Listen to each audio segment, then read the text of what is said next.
अस्सलाम वालेकुम। आज हम पिक्टोरियल ड्राइंग के बारे में सीखेंगे।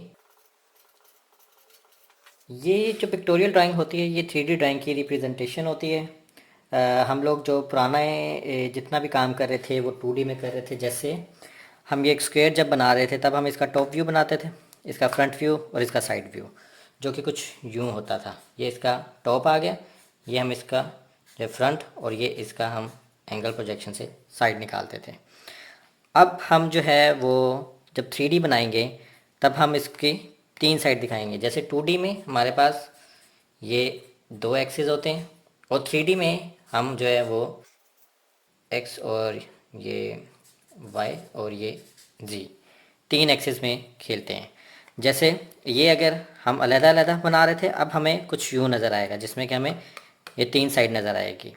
ठीक है, उसमें हम लोग इसको डिवाइड करते हैं पिक्टोरियल ड्राइंग को आइसोमेट्रिक व्यू में, और उसके बाद ऑब्लिक व्यू होता है और फिर पर्सपेक्टिव व्यू होता है। और अब भी मैं इसके ऊपर जो है वो आइसोमेट्रिक व्यू बनाऊंगा। आइसोमेट्रिक व्यू जो है वो हम 3 तरह के एंगल से बनाएंगे, और मतलब आपको जो एंगल चाहिए आप उससे बना सकते हैं।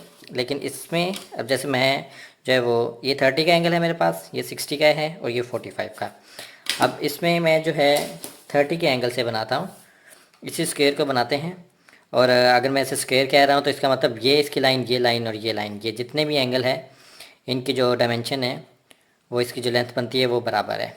इसमें सारी जितनी भी लाइंस बनती हैं उन सब की जो है वो मेजरमेंट एक बराबर है। मैं इसको जो है वो 3 इंच कंसीडर करता हूँ कि जी जो मेरा जो क्यूब है वो 3 इंच का है। अब उसके लिए जब मैं इसे 3D में बनाऊँगा तब मुझे ये एक 90 का एंगल चाहिए। मैं सबसे पहले 90 का एंगल लगाता हूँ, जो कि यहाँ से शुरू कर रहा हूँ। 3 इंच है तो मैं 3 इंच तक एक लाइन लगा दूँगा। ठीक है, ये 3 इंच की ये वाली सेंटर वाली लाइन आ गई।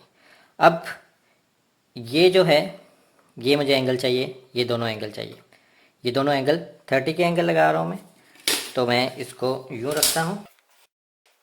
क्योंकि यहाँ पे मेरे पास इंचेस नहीं है तो मैं कंस्ट्रक्शन लाइन लगा लेता हूँ इस तरफ, और इसको यूँ रख के कंस्ट्रक्शन लाइन इधर लगा लेता हूँ। ठीक है, अब मैं इसको 3 इंच तक अपनी पूरी लाइन खींच लेता हूँ।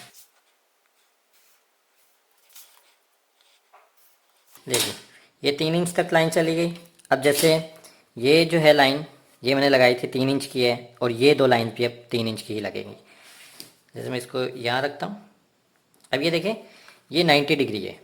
ये मैं इसके लिए जो है वो इसको ऐसे सीधा कर रहा हूँ, और जहाँ पे जो मुझे चाहिए अगर मैं ये 45 का एंगल लगा रहा हूँ तो मैं ये भी 45 और ये भी 45 लगाऊंगा। और अगर ये मैं 30 लगा रहा हूँ तो ये दोनों 30, एक ही एंगल जो होगा वही उधर जो है वो मिरर होता जाएगा। यहाँ से मैं इसकी 3 इंच जो है वो हाइट निकाल लेता हूँ, और ऐसे ही अब चूँकि ये ये वाला और ये वाला सेम इसकी मेजरमेंट है, और ये वाला और यही वाला और ये वाला भी सेम एंगल होगा। ऐसे ही इस साइड के ये 3 एंगल सेम होंगे।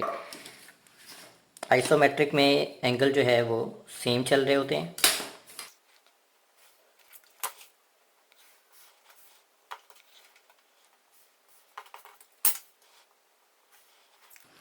ले जी, ये मेरा जो है वो क्यूब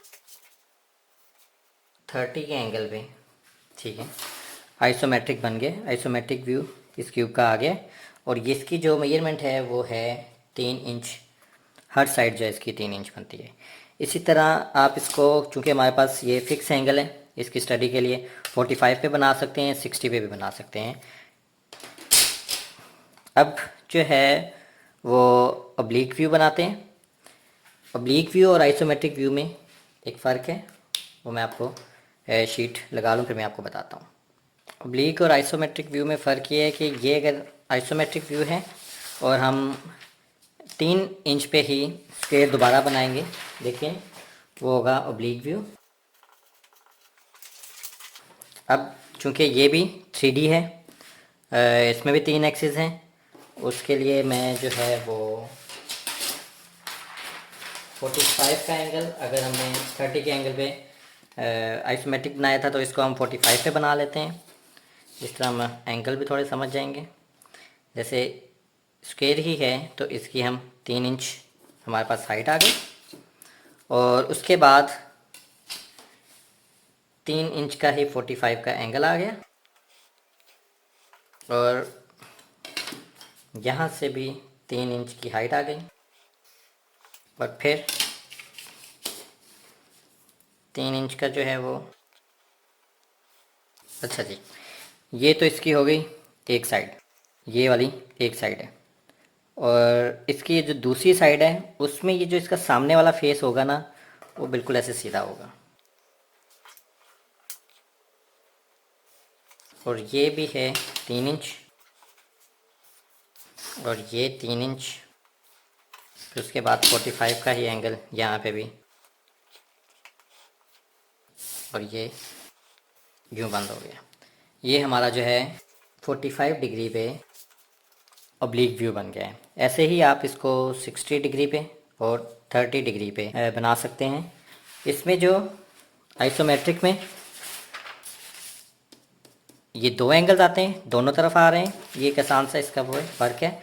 और ऑब्लिक में एक तरफ एंगल आ रहा है, और ये एंगल जो है वो पैरेलल है, और इसका जो एक फेस है वो सामने सीधा बिल्कुल आ रहा है। अब ये 3 इंच बाय 3 इंच है, इसकी सारी साइड 3 इंच है। अगर इसकी कुछ इस तरह की शेप होती तो ये यूँ आ रहा होता और बाकी ये 3 साइडें यूँ जा रही होती, 1 2 3। अब उसमें ये सारी लंबी जा रही होती, जितनी भी लंबी होती। ये शेप पे होता है, डिपेंड करता है। ये है जी हमारे पास ऑब्लिक व्यू और आइसोमेट्रिक व्यू।